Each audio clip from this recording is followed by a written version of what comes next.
안녕하세요. 네, 반갑습니다. 히터를 처음 틀었네요. 설치하고서 처음 튼 것 같습니다. 막 덥네. 덥죠. 우리 그 히터하고 에어컨 겸용인데, 히터, 에어컨하고 그다음에 우리 음양불사에 동참해 주신 신도님들과 주지 스님께 박수 한번 부탁드립니다.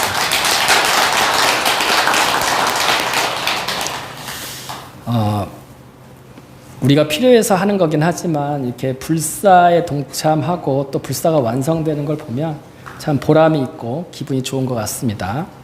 다 여러분들께서 이렇게 십시일반 도와주신 덕분이 아닌가 이렇게 생각이 듭니다. 자, 오늘은 훌륭한 스승을 우리가 어떻게 하면 만날 수 있을까 이런 주제로 한번 이야기를 꾸미려고 합니다. 우리가 아침, 점심, 저녁 먹을 때 그 점심이라고 하는 것이 한문으로 하면 점 찍을 점자에 마음 심자라고 합니다. 그래서 마음에다 점을 찍는다라는 뜻이래요. 왜 점심 밥 먹는 거하고 마음에 점 찍는 게 뭔 상관이냐? 예전에는 그 아침, 저녁 두 끼를 먹었답니다. 보통 점심을 잘 안 먹었대요. 점심을 안 먹다가 점심을 먹었다라는 기록이 중국에서는 당나라 때 처음 나오고, 그리고 우리나라에서는 조선 태종 때 가뭄이 너무 극심하게 흉년이 들어가지고 그 임금님이 태종이 이제 관리들과 백성들에게 일을 좀 줄이고 점심을 먹지 말자, 이렇게 점심을 삼가하자, 이런 이제 하명을 한 기록이 있답니다. 그래서 그런 걸 보면 이제 점심을 그 이후에는 안 먹었다라고 하고, 그 이후에 그 조선 후기 때 순조 때 여름에는 해가 기니까 일을 많이 하니까 점심을 먹고, 그리고 겨울에는 해가 짧으니까 점심을 먹지 않는다라고 하는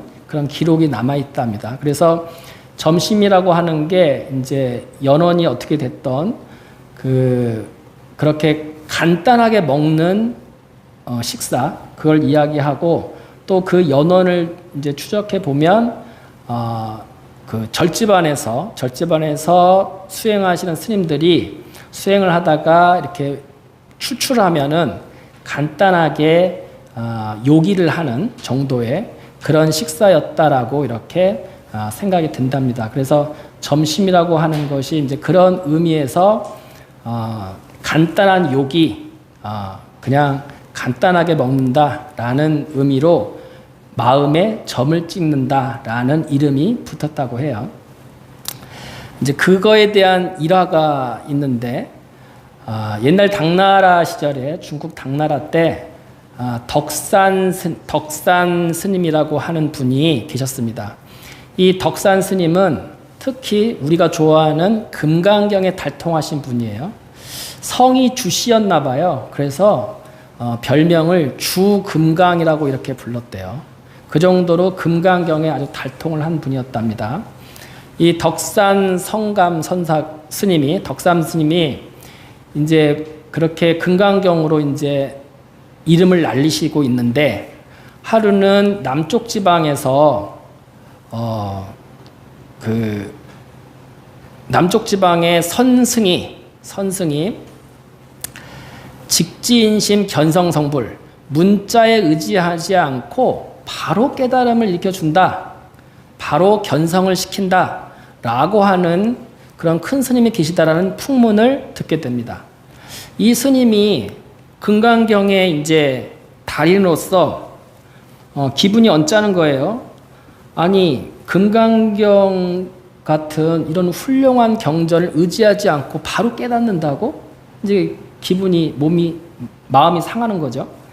그래가지고 아무래도 말법 시대에 삿된 법이 퍼지는 것 같으니까 내가 한번 가가지고 정리를 좀 해줘야겠다. 부처님의 경전의 말씀을 의지하지 않고 깨우친다는 것은 사법이라는 것을 내가 한번 알려줘야겠다. 마음을 먹습니다. 그리고는 이제 자기의 주 무기인 금강경 소초, 본인이 이제 금강경에 대한 해설서를 엄청나게 썼어요. 그래갖고 그걸 짊어지고 이제 내려갑니다. 남쪽 지방으로. 그래서 남쪽 지방에 예양이라는 곳에 이제 내려갔는데 거기에 이제 용담 스님이라고 하는 스님이 계셨나 봐요. 그래서 이제 그 스님을 찾아서 내려가는데 한 달 정도 걸어갔대요. 한 달 정도 걸어서 금강경 책보따리를 짊어지고 한 달 정도 그렇게 걸어가서 이제 예양 입구에 도착을 했는데 너무나 힘들고 이제 배가 고프겠죠. 그래서 때마침 한낮이고 그래서 한낮인데 그 근처에서 떡 파는 노인을 만난 거예요. 그래서 저 노인한테 떡을 좀 사 먹어서 요기를 하고 가야겠다 싶어가지고 그 노인한테 갑니다. 그래서 할머니, 제가 점심으로 떡을 좀 먹게 떡을 좀 파십시오. 떡을 좀 주십시오. 라고 하니까 이 할머니가 어느 스님이 등짐을 한가득 지고 점심을 달라고 하니까 묻습니다. 스님, 근데 등에 지고 있는 게 뭡니까? 이거 금강경 소초인데 내가 사실은 여기 예양지방에 용담 스님을 만나서 한번 법을 논해 보려고 직지인심 견성성물이라고 하는 그런 얘기를 들어가지고 법을 논해 보려고 지금 왔습니다. 라고 이제 얘기를 하니까 이 할머니가 그래요? 그러면 스님 제가 금강경에 대해서 문제를 하나 내면 스님이 맞출 수 있겠습니까? 스님이 금강경에 대해서 제 문제를 맞추시면 제가 지금 이 점심을 공짜로 드리고 떡을 공짜로 드리고 만약에 스님이 금강경 문제를 못 맞추면 저건 떡을 못 드리겠습니다. 이렇게 얘기를 합니다. 이 스님이 이제 승부심이 발동하죠. 안 그래도 금강경을 짊어지고서 용담 스님을 해치우러 왔는데 노파가 그러니까 좋다고 뭐든지 물어보라고. 금강경 내에서라면 뭐든지 물어봐라. 이 노파가 묻습니다. 금강경에 보면 과거심 불가득, 현재심 불가득, 미래심 불가득이라는 구절이 있습니다. 그런데 스님은 그 중에서 어디에 점을 찍으시겠습니까? 이렇게 묻습니다. 무슨 말이냐면 과거심 불가득, 현재심 불가득, 미래심 불가득. 과거의 마음에도 얻을 수가 없고 현재의 마음도 얻을 수 없고 미래의 마음도 얻을 수 없다는 구절이거든요. 우리의 본 마음이라고 하는 것이 과거의 마음에도 우리의 본성을 얻을 수 없고 현재의 마음에도 얻을 수 없고 미래의 마음에도 얻을 수 없고. 그런데 스님이 지금 뭐를 먹으려고 해? 점심을 먹으려고 해. 점심이라고 하는 거는 마음에 점을 찍는다는 얘기인데 과거의 마음도 없고 현재의 마음도 없고 미래의 마음도 없는데 어디다가 점을 찍겠냐라고 질문을 하는 거예요. 굉장히 선법문을 하는 거죠. 이 스님이 듣자마자 말을 아무 말도 못해. 이거는 금강경 공부에 나온 게 아닌데? 그러니까 스님 말씀을 못하시니 떡을 못 드리겠습니다. 라고 단칼에 그냥 거절을 해버려요.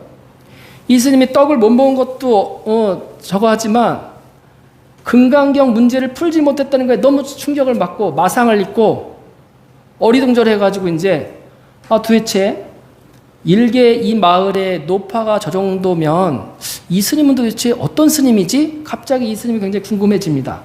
그리고 나서 한달음에 이제 용담 스님께 찾아갑니다. 그리고서 이제 인사를 드리고 그리고 이제 법문을 청해요. 그러면서 이제 문답을 하는 거예요. 자기가 궁금했던 거, 또 자기의 생각 이런 걸 이제 묻습니다. 그러니까 이제 용담 스님이 주거니 받거니 하면서 이렇게 쭉 법에 대해서 설명을 해줘요. 그동안 자기가 궁금하고 미흡한 것들을 다 얘기를 해주고 자기가 묻는 대로 다 대답을 하니까 자기가 굉장히 시간 가는 줄 모르고 그 스님하고 문답을 합니다. 그러니까 이제 어느덧 저녁이 깜깜해졌어. 그래서 이제 이제 오늘은 그만하고 처소에 가서 그만 먼 길을 왔는데 좀 쉬게 라고 이제 용담 스님이 그럽니다. 이 덕산 스님이 예, 알겠습니다. 스님, 굉장히 좋은 시간이었습니다. 근데 밖이 너무 깜깜한데요? 라고 하니까 이 촛불을 가지고 길을 밝혀서 가라고 하면서 이제 방 안에 있는 촛불을 건네줍니다. 그래서 덕산 스님이 그 촛불을 받자마자 갑자기 용담 스님이 후 불어가지고 촛불을 꺼버려. 갑자기 방 안에 촛불을 꺼버리니까 안 그래도 캄캄한데 새카만 거예요. 온 세상이 새카만 그 순간 덕산 스님이 다 깨달아요. 마음의 본성을 깨달아요. 그리고 나서 큰 스님께 제가 괜히 선지식의 말씀을 의심했습니다. 다시는 천하 선지식의 말씀을 의심치 않도록 하겠습니다. 하면서 큰 절을 올리고 그리고 그 다음 날 자기가 짊어지고 온 금강경 소초를 다 불태워버려요. 불태워버리고 법은 문자에 있지 않다라고 하고 바로 불태워버리고 그 다음 이제 행각을 떠납니다. 그래서 이 덕산 성감 선사가 그 중국 당나라 선종사의 아주 큰 스님으로 그 다음부터 법을 펼칩니다. 그래서 이 스님의 트레이드마크가 뭐냐면 살불살조예요. 살불살조. 부처를 만나면 부처를 죽이고 조사를 만나면 조사를 죽여라. 저희가 금강경도 태웠잖아요. 경전 태워버렸잖아요. 그 깨우침이 있었기 때문에 이제 가능한 거예요. 우린 태우면 안 돼요. 우린 태우면 안 돼. 우린 태우면 없대. 경전을 함부로 하면 없대. 깨우치면 돼. 깨우친 분을 태워도 돼. 근데 깨우치기 전에는 태우면 안 돼요. 그래서 이 살불살조, 부처를 만난 부처를 불자가 돼가지고 부처를 어떻게 해야 돼? 죽여야 돼. 조사를 만나면 만나는 대로 죽여버려. 무슨 말이에요? 우리가 부처라고 하는 거, 그리고 큰 스님, 조사라고 하는 큰 스님이잖아요. 깨달은 큰 스님, 깨달은 선지식이라고 하는 것도 내 마음을, 내 정신을 빼앗아가면 죽여버려야 돼. 왜? 마음에 걸림이 없게 하려고. 그러니까 이미 부처라고 하는 그 본질을, 깨달은 선지식이라고 하는 본질을 이제 알게 되신 거죠. 그래서 이제 한 차원인데, 그래서 트레이드마크가 살불살조예요, 살불살조.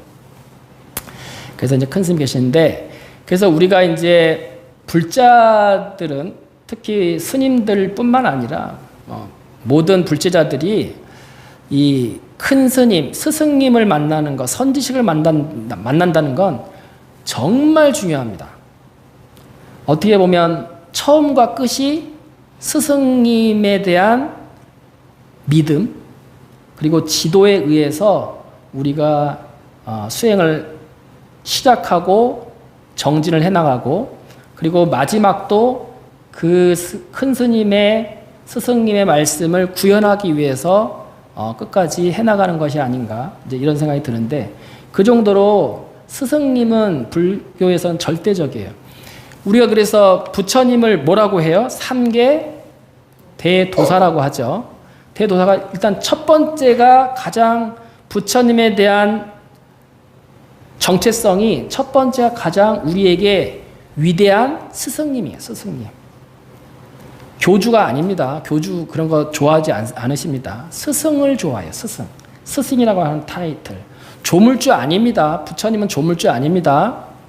스승님입니다. 스승님. 3계, 온 우주의 가장 큰 스승님이다. 왜? 우주의 진리를 우리에게 알려주려고 하시기 때문에 가장 위대한 스승이고, 그리고 우리가 만약에 깨우치기만 한다면 부처가 필요 있어요, 없어요? 필요 없어요. 그때까지만 써먹는 거예요. 스승님은 우리가 배우고 익힐 때까지 써먹는 거예요. 배우고 익힐 게 없으면 그 다음부터는 스승님이 필요 없는 거예요. 근본적으로는 그런 거예요. 그 다음은 이제 예의를 갖추는 거지 스승님은 필요 없어요. 그래서 우리가 이 훌륭한 스승을 만나는 게 수행에 굉장히 중요합니다. 그리고 스님들이 특히 출가를 하는 것도 자기가 꽂히는 스님이 있어요.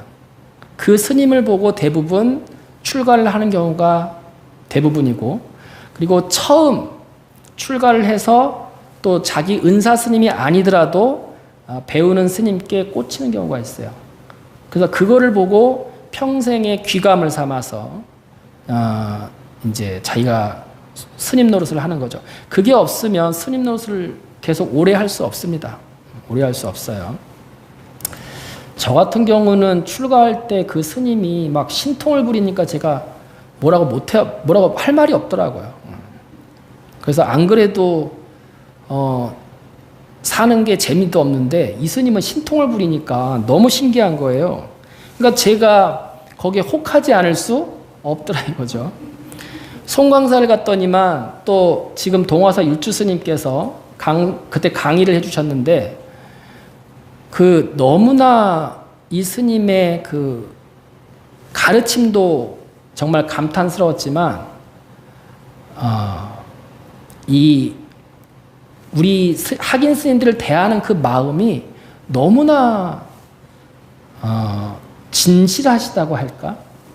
그때 강사들 월보시가 70만 원 정도였어요. 제가 이제 학인 때 2000년도 초반에 송광사 강사 보시가 70만 원 정도 했어요. 전국에서 제일 짜. 지금도 제일 짜. 70만 원만 더 하지만 제일 짜.